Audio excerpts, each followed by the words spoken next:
ഈശോയിൽ ഏറ്റവും സ്നേഹം നിറഞ്ഞ സഹോദരി സഹോദരന്മാരെ, ക്വാറന്റൈൻ ദിനങ്ങളിലെ വചനവിചാരങ്ങളിലേക്ക് സ്നേഹപൂർവ്വം സ്വാഗതം. ജ്ഞാനത്തിൻ്റെ പുസ്തകം 18-ാം അധ്യായം 20 മുതൽ 24 വരെയുള്ള വാക്യങ്ങൾ.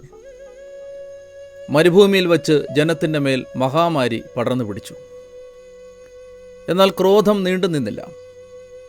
പെട്ടെന്ന് നിഷ്കളങ്കനായ ഒരു ധീരനായകൻ അവരുടെ രക്ഷയ്ക്കെത്തി.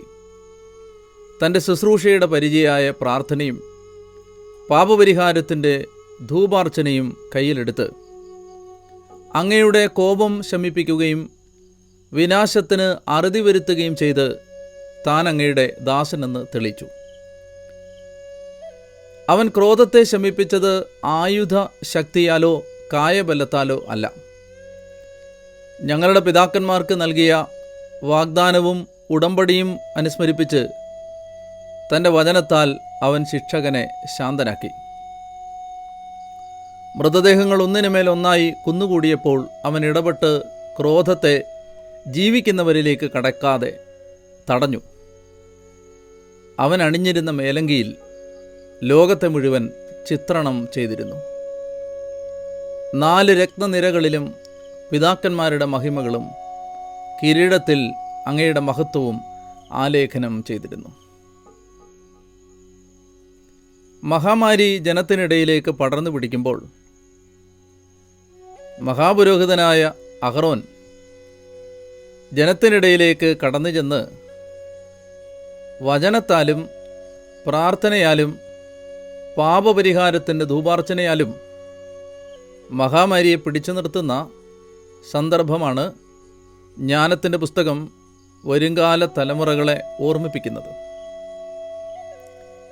ഈ മഹാപുരോഹിതൻ ആരുമാവാം.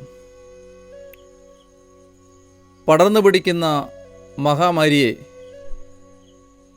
സ്വന്തം പ്രാർത്ഥന കൊണ്ടോ നിലവിളി കൊണ്ടോ പരിശ്രമങ്ങൾ കൊണ്ടോ ജ്ഞാനം കൊണ്ടോ സ്നേഹം കൊണ്ടോ തടുത്തു നിർത്താൻ ശ്രമിക്കുന്ന ആരുമാകാം ഈ വീരനായകൻ.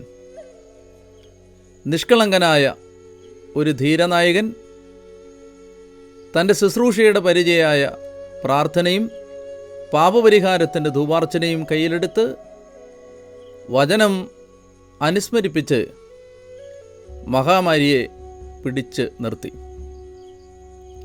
ഇത് നിശ്ചയമായും ഒരു പുരോഹിതനെ സംബന്ധിക്കുന്ന സൂചനയാണ് പ്രത്യക്ഷമായ അർത്ഥത്തിൽ. എങ്കിലും ഇതൊരു പുരോഹിതൻ തന്നെ ആകണമെന്നില്ല, അതാരുമാകാം. COVID-19 പടർന്നു പിടിക്കുന്ന സാഹചര്യത്തിൽ ഒരു ചെറിയ അധ്വാനം കൊണ്ട് അതിനെ തടഞ്ഞു നിർത്താൻ ശ്രമിക്കുന്ന ആരുമാകാം ഈ വീരനായകൻ. പൂമുഖത്തിനും ബലിപീഠത്തിനും മധ്യേ നിന്ന് നിലവിളിച്ച് കരയുന്ന പുരോഹിതനാവാം. കൈവിരിച്ച് മുട്ടുകുത്തി നിന്ന് കർത്താവിൻ്റെ കരുണയപേക്ഷിക്കുന്ന ഒരു സന്യാസിയാവാം. കുടുംബങ്ങളിലിരുന്ന് വാതിലുകളടച്ച് രഹസ്യത്തിൽ കാണുന്ന പിതാവിനോട് നിലവിളിക്കുന്ന ഒരു കുടുംബനാഥയോ ആകാം. രാവും പകലും ക്ഷീണവും വിശ്രമവും മാറ്റിവെച്ച് പകലും രാത്രിയും നിരന്തരമായി രോഗികളെ പരിചരിക്കുന്ന ഒരു ഡോക്ടറാവാം, ഒരു നേഴ്സാവാം, ഒരു ആരോഗ്യ പ്രവർത്തകയോ ആകാം. ഈ ധീരനായകൻ ഒരു ഭരണാധികാരിയാവാം, ഒരു മാധ്യമപ്രവർത്തകനാകാം. പൊതുനിരത്തിൽ ഇറങ്ങി രോഗം പടരാനുള്ള സാധ്യതകൾ ഒഴിവാക്കണമെന്ന് കൈകൂപ്പി കരഞ്ഞുകൊണ്ട് അഭ്യർത്ഥിക്കുന്ന ഒരു പോലീസ് ഉദ്യോഗസ്ഥൻ ആകാം. തെരുവോരങ്ങളിൽ പട്ടിണി കിടക്കുന്ന മനുഷ്യർക്ക് ഒരു പൊതിച്ചോറ് കൊണ്ട് കൊടുക്കുന്ന സന്നദ്ധ സേവകൻ ആകാം. ഒരു ആംബുലൻസിൻ്റെ ഡ്രൈവറാകാം. ഇതാരുമാകാം. ഒരു ധീര നായകൻ. മഹാമാരിയെ തൻ്റെ പരിത്യാഗം കൊണ്ടും പ്രാർത്ഥന കൊണ്ടും അധ്വാനം കൊണ്ടും പിടിച്ചു നിർത്തി. പകർച്ചവ്യാധി ലോകരാജ്യങ്ങളിൽ പലയിടങ്ങളിലും പടർന്നു പിടിക്കുമ്പോൾ സ്വന്തം ജീവിതം കൊണ്ട്, കണ്ണുനീരുകൊണ്ട്, ത്യാഗം കൊണ്ട്, സ്നേഹം കൊണ്ട് അതിനെ തടുത്തു നിർത്തുന്ന ലക്ഷക്കണക്കിന് മനുഷ്യരുടെ മുമ്പിൽ ആദരവോടെ പ്രണമിക്കാനാണ് ഈ നിമിഷങ്ങളെ നാം വിനിയോഗിക്കുന്നത്. നിഷ്കളങ്കനായ ഒരു ധീരനായകൻ. എനിക്ക് പരിചയമുള്ള ഒരു ഡോക്ടർ ഈ ദിവസം അയച്ച ഒരു മെസ്സേജിൽ രാവും പകലുമറിയാതെ ഈ രോഗത്തെ പിടിച്ചു നിർത്താൻ ഞങ്ങൾ അധ്വാനിക്കുന്നുണ്ട്, രോഗം പടർന്നു പിടിക്കാതിരിക്കാൻ പ്രാർത്ഥിക്കുമോ എന്ന യാചനയിൽ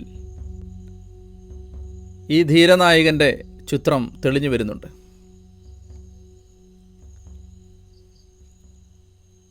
ഈ സന്ദർഭത്തിൽ ഗൗരവതരമായ ഒരു നിഷേധാത്മക ചിന്ത പലയിടങ്ങളിൽ ഉയർന്നു വരുന്നുണ്ട്. ശാസ്ത്രമാണ് എല്ലാറ്റിൻ്റെയും അവസാന വാക്കെന്ന് പറഞ്ഞു വരുത്തി രോഗത്തെ പിടിച്ചു നിർത്തുന്നത് ശാസ്ത്രമാണെന്ന് സ്ഥാപിച്ച് മതത്തെ പുച്ഛിച്ച് തള്ളുന്ന ചില സംസാരങ്ങൾ പലയിടങ്ങളിൽ ഉയരുന്നുണ്ട്. രോഗപ്രതിരോധ പ്രവർത്തനങ്ങളുടെയും പകർച്ചവ്യാധിയെ തടയാനുള്ള പരിശ്രമങ്ങളുടെയും നടുവിൽ പരിപൂർണമായി ദൈവവിശ്വാസത്തെയും മതത്തെയും പൗരോഹിത്യത്തെയും ഭക്തിയെയും ആചാരങ്ങളെയുമെല്ലാം ഇകഴ്ത്തുകയും താഴ്ത്തിക്കെട്ടുകയും പുച്ഛിച്ച് തള്ളുകയും ചെയ്യുന്ന ഒരു പ്രവണത ഒരു വശത്ത് ഉയരുന്നുണ്ട്. മറുവശത്ത് ശാസ്ത്രമേ വേണ്ട, എല്ലാം ആത്മീയത കൊണ്ട് പരിഹരിക്കാം, ശാസ്ത്രത്തിൻ്റെ ആവശ്യമില്ല എന്ന തരത്തിൽ ശാസ്ത്രത്തെ ഇകഴ്ത്തുകയും പുച്ഛിച്ച് തള്ളുകയും ചെയ്യുന്ന മറ്റൊരു നിഷേധാത്മക പ്രവണത മറുവശത്തും ഉയരുന്നുണ്ട്.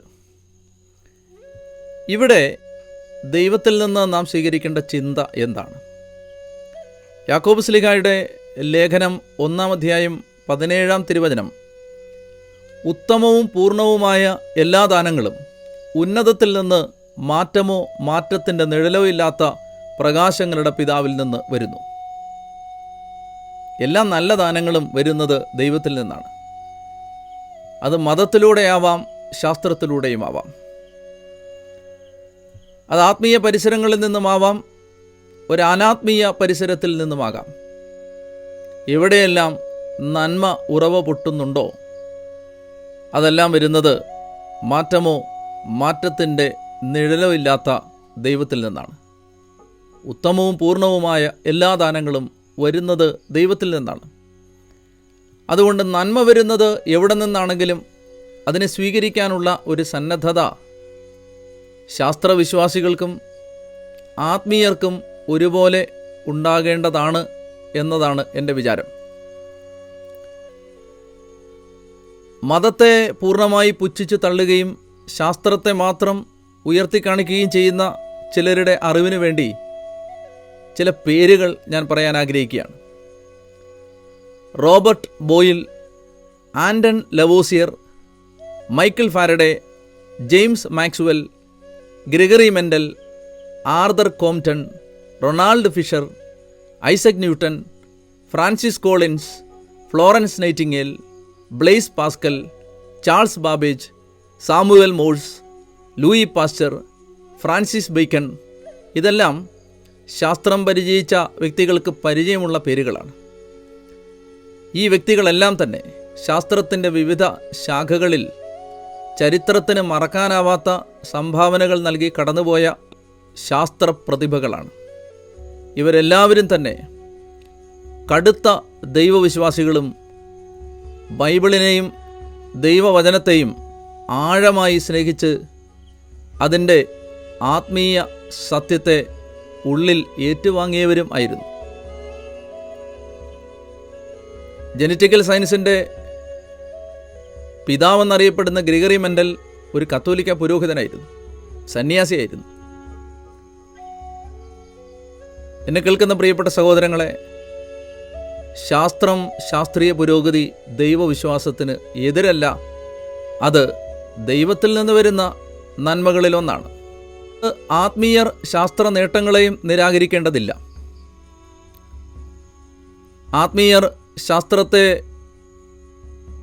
നിസാരവൽക്കരിക്കുന്നു എന്നത് ബോധപൂർവം സൃഷ്ടിച്ചെടുക്കുന്ന ഒരു പുകമറയാണ്. ഉദാഹരണത്തിന്, കേരളത്തിൻ്റെ തലസ്ഥാന നഗരത്തിൽ ഒരു മുറിയിലിരുന്ന് ഞാൻ സംസാരിക്കുന്നത് നിങ്ങളുടെ സ്വീകരണ മുറിയിൽ എത്തുന്നത്, നിങ്ങളുടെ മൊബൈൽ ഫോണിൽ എത്തുന്നത് ശാസ്ത്രത്തിൻ്റെ സംഭാവന കൊണ്ടാണ്. ദേവാലയങ്ങൾ അടയ്ക്കപ്പെട്ടൊരു സാഹചര്യത്തിൽ പരിശുദ്ധ കുർബാനകൾ നിങ്ങളുടെ പൂമുഖത്ത് എത്തിയത് ശാസ്ത്രീയ നേട്ടത്തിൻ്റെ പിൻബലത്തിലാണ്.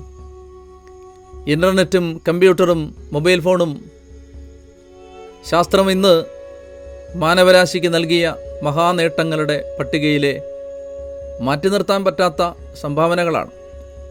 അതുകൊണ്ട് ശാസ്ത്രത്തിലൂടെ വരുന്ന നന്മകൾക്ക് ആദരം,